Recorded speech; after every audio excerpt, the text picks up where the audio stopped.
Welcome back to Ask Allison. Here's today's question. There's a networking event coming up that seems like a great opportunity to connect with potential referral sources in my niche. I've never been to one before, and I've heard they can be pretty awkward. Do you have any tips for how to approach networking in a way that feels authentic and effective? Yes, I do.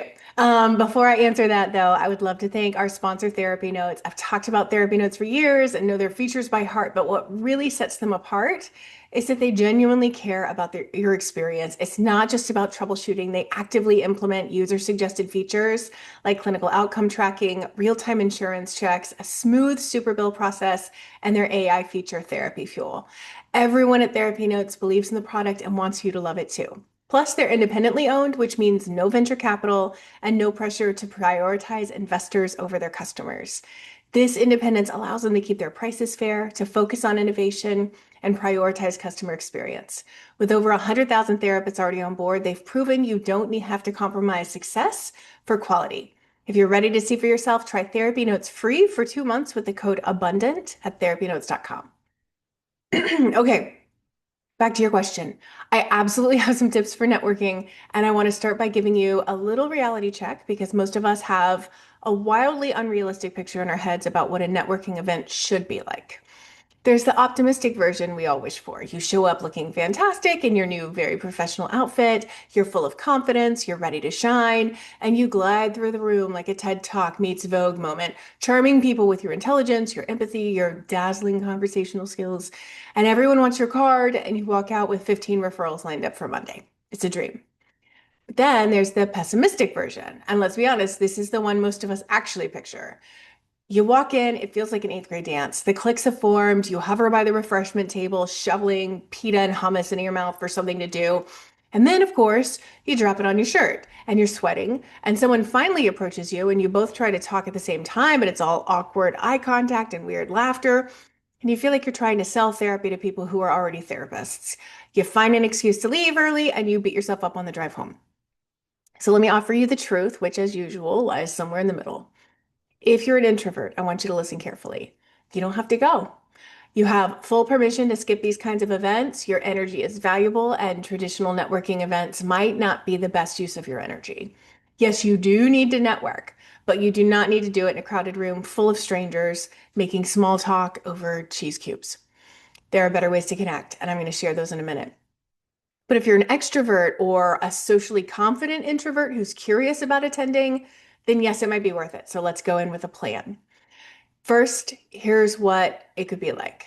Be strategic. Number one, not all networking events are created equal. If you love networking with people new to the area, look for events that attract realtors or real estate attorneys. If you specialize in eating disorders, find eating disorder treatment center networking events.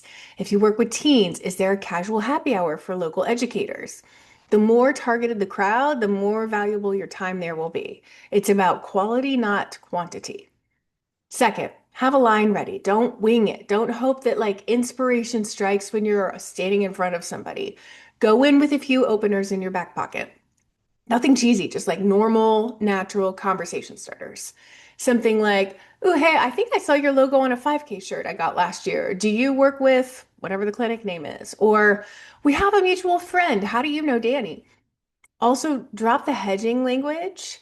No, I think, or maybe you know, if their name tag says Jane and your shirt says Jane's Counseling Center from that 5K, just go for it. It doesn't make you cocky, it makes you look confident, and people like to be recognized. So, third, if you're going in cold, use this line.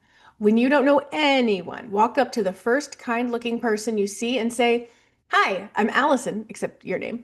"I don't know anyone here. Can you give me the lay of the land?"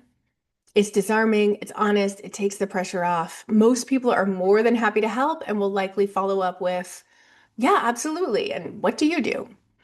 If that person turns out to be a jerk, guess what?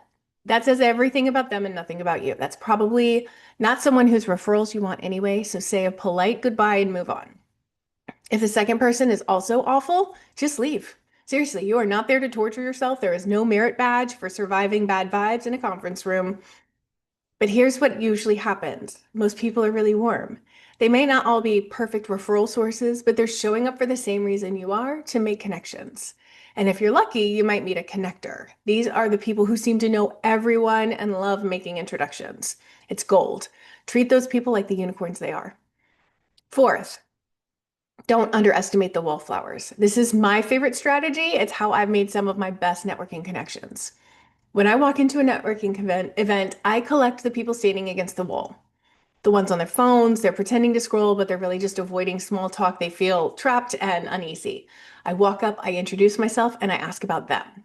They're usually really smart, interesting people who just aren't great at initiating.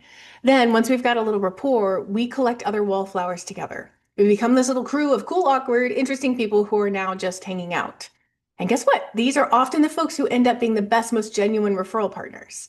So if you're nervous, make that your job. Go collect the wallflowers. It gives you purpose and it makes you instantly more approachable. And people really like being saved from the wall. Now, if you're someone who hates the idea of all of this, whether it's the awkwardness, the energy drain, or just the sheer logistics, don't worry. There are other ways to network that might work way better for you. That might be one-on-one reach out, following up with people who you already sort of know, or therapists you've seen online and admire. That's where today's free worksheet comes in. It's called How to Not Hate Networking, and it walks you through 8 simple steps to build authentic, useful connections without forcing yourself into high-pressure events. So whether you're reaching out to someone from an event you braved or just someone you found on site today who seems like a perfect referral partner, this worksheet's going to help you make that connection in a way that actually works. If you're seeing this online on social, then you can DM me the word sheets and I will send you the link to this, plus access to all the others in the series. If you are listening on the podcast, you can hit the link in the show notes. You don't have to be perfect at networking. You don't have to work the room like a politician. You just need to be real, intentional, and a little bit brave. That's more than enough. You've got this.